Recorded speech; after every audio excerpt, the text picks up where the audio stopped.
Hello guys, it's your boy Andrei back with another video, and today I have a story for you. I'm on a nice walk, by the way. I'm on a really nice walk right now. I'm going to work and I'm walking. It's very nice to have a walk in the morning.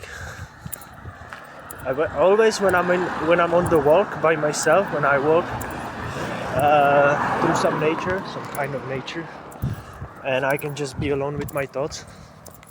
I really like that because I just feel like my thoughts can flow so much better when I'm walking through places like this. And just in my mind, I have this story that I want to share with you. It's kind of a funny story. It's a bit embarrassing, the story, but nevertheless, I want to share it because it's quite funny and interesting. And it's my mushroom story. It's a magic mushroom story from Netherlands that happened to me a few years ago. Maybe it was like 6 years ago, I think. Maybe 5. I don't know. Buenos dias. And there was this. What happened to me was that I was living in Netherlands in one small village. And I was working there in a fish factory. The name of the village was Urk, by the way. I don't know if anybody heard of it. It's a small fishing village. It's quite famous in Netherlands because Urk is like very religious place. It's a very religious place, and it's very famous for being like a very conservative and very special. They have like their own dialect, and there's a huge fisherman tradition, and it's a very special place. These people are very proud of where they are from, and they keep their traditions, and they try to be like kind of like separated from the rest of the Netherlands and even Europe. And it's very nice people, by the way. I spent 1 year in Urk, and it was very good year. It was very transformative for me. I really like the place. It has very nice energy. I think the people there, they handle their life very well. Like they seem very happy and very healthy, these people there. Really like a very family-oriented place, and genuinely like very nice, beautiful, strong people. And it was a good year for me, and it helped me a lot. But there was this one story when I wanted to take some magic truffles that are actually legal in Netherlands, if you don't know. But you have to go to special shops for them. And because this was not a small village but a small town, and they didn't have these shops. And the connection to this place is also very strange because this place does not have a train station, so only buses go from there. And for example, on Sunday there's no buses going. On Sunday everything is closed, and there's not even a buses on Sunday going to that place. So yeah, it's such a separated place. But nevertheless, I think this was a Saturday, and I decided to go get some magic truffles. And so because it's such a separated place, and I have to get the magic truffles in a big town, in like a regional the capital of the region, which I think was Lelystad, but I'm not sure. But like a much bigger city, okay, one of the major cities in Netherlands.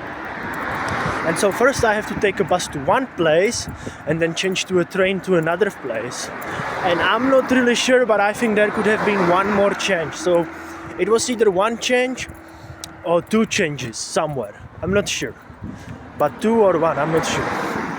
Anyway, I got myself to this big town after like 2 hours of ride. And I went to the shop. I got myself the truffles. I got myself some also.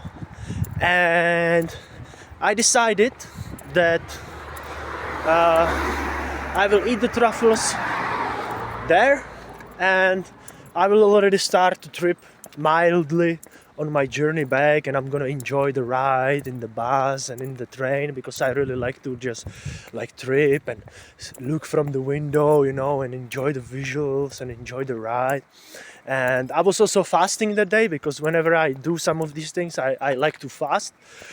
So because then the effects are better, it's more potent, and also I feel like the mushroom likes more when you fast, when you do it on empty stomach. Like the trip is better because it also shows some kind of like a respect to the substance, in a way. And so on an empty stomach, I eat the whole pack, and I think I also drink a little bit of lemon juice, because when you drink some lemon juice, it makes the effect more potent, more faster. Just the duration is a little bit shorter, because it somehow helps the acids in lemon somehow helps with the digestion and processing of the psychoactive substance. So I did this almost right as I walk out of the shop, and I had a little bit of walk in the big city, and I decided to go on the train and go back to my place. So I'm sitting in the train, I'm going back, and I don't really feel it as much. I'm listening to music and actually I start to feel it very soon, like in 15 minutes. The music was very good. I was listening to my music in my headphones, and the music was like really, really good. The music felt really good. I was really enjoying it. And I was sitting in the train and I was watching all the people, and the music was just like so good, on it. And I was just having a really, really good time until my train stopped at the place where I was supposed to change. I got out of the train and everything felt good until I look around and I look at all the signs, and I was searching for my bus or train, I'm not sure, where I should go. And in that moment I realized I'm not able to read properly, and I don't actually know what to do. Like, I was okay just sitting in the train and listening to music, and that's why I didn't feel being high, because I didn't really have to focus my mind on anything. I was just like chilling, listening to the music. But the moment I had to focus on something and actually found my train or bus that I was supposed to go to, my next ride, I realized I'm so high. I was so confused. I was not able to read properly. I was not able to orient myself. I was very confused, dazed, and lost. And I start to panic, and I felt like the train station was very stressful in that moment. There was all these trains and all these lights and all these people passing, and I just got super confused. And it's not even such a big train station, okay? If this would happen somewhere in Amsterdam, or I don't know, it would be way worse. This was like a middle-sized city train station, but it felt to me so overwhelming. And in that moment, I felt like I'm somehow ended up in my animal brain.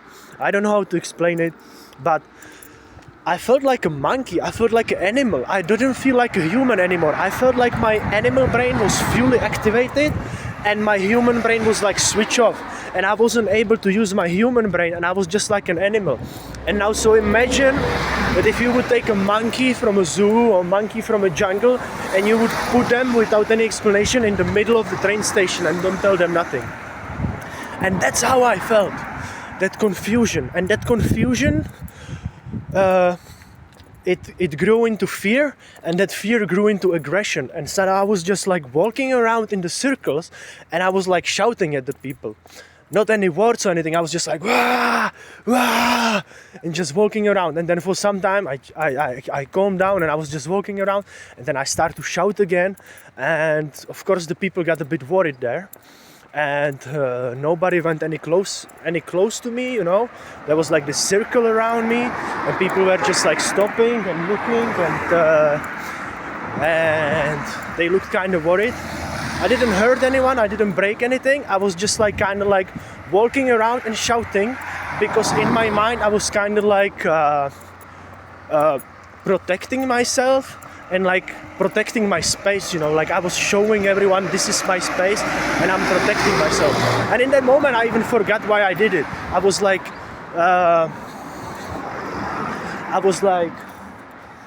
just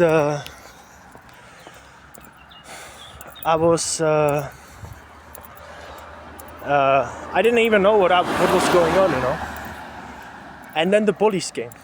There was 2 policemen. They came to me, and I kind of calmed down when they came. And They asked me for my passport. They asked me. They somehow calmed me down. I don't know, but like they weren't aggressive. They came to me. They started to talk to me slowly, and they actually calmed me down. And I sat down, and in that moment, I kind of came back to myself, and I instantly started to apologize them. I explained them, look guys, I don't know what was going on. I just like, I took some mushrooms and I didn't know it's gonna have this effect, and I just got scared because I didn't know which train to take, and I just got super confused, and it somehow overwhelmed me, and I started to apologize. And the guys, they asked me for my identification. They asked me to search my bag. In the bag they found the box from the truffles, the empty box. They found some of this and some other stuff. And one of the policemen, he looked at me and he says, "Hey, don't worry buddy, it happened to me also." So this is how the Dutch police, I don't know if everyone, but every time I had the experience with the Dutch police, it was always positive, I have to say. Always. I feel like these guys in Netherlands, they have, I don't know if they go to some kind of like a psychological or diplomatic training or something like that, but they are like a very, very good psychologist, and they are very good in de-escalating the situation, which is not the same everywhere. I know that there's a lot of police in different countries when they escalate the situation more, I would say. But this was a completely different approach. And yeah, he said to me, "Don't worry buddy, this happened to me also." And they just asked me like, where do I need to go? And I told them where do I need to go, and I told them, please guys, don't take my stuff from me. And they said, no, of course it's legal here, it's okay, we just want to know what happened to you, so we can know how to talk to you, like what's going on. And they told me which bus to take. They took me to the bus, and one of the policemen actually brought me. He went to the shop and he bought me a bottle of water, and he bring me a bottle of water. And they took me to the bus and they told me, "You're gonna take this bus that's gonna take you home." And after that, I had such an amazing trip because this encounter felt so good. Like I felt like it was such a human interaction, Like. I thought like when the police was coming, I thought like I'm gonna have a lot of problems. They're gonna beat me or something. I don't know. Like I was really scared. But then this happened, and they were really cool, and they actually kind of like bring me back to the reality.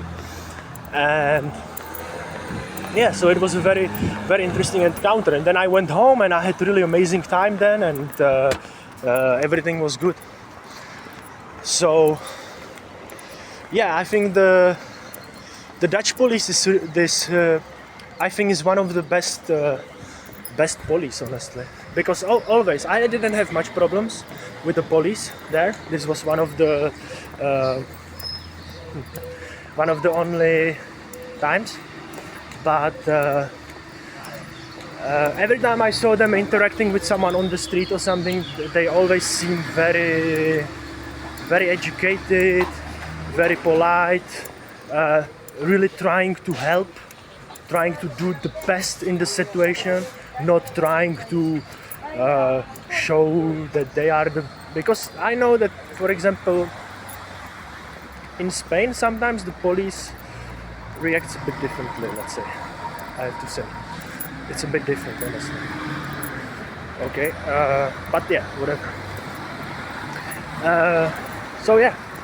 It was an interesting encounter, and yeah, since then I've never done anything like this without being in a good setting. So since then, every time I decide to do any of these substances, I do it in a safe place where I know nothing like this can happen,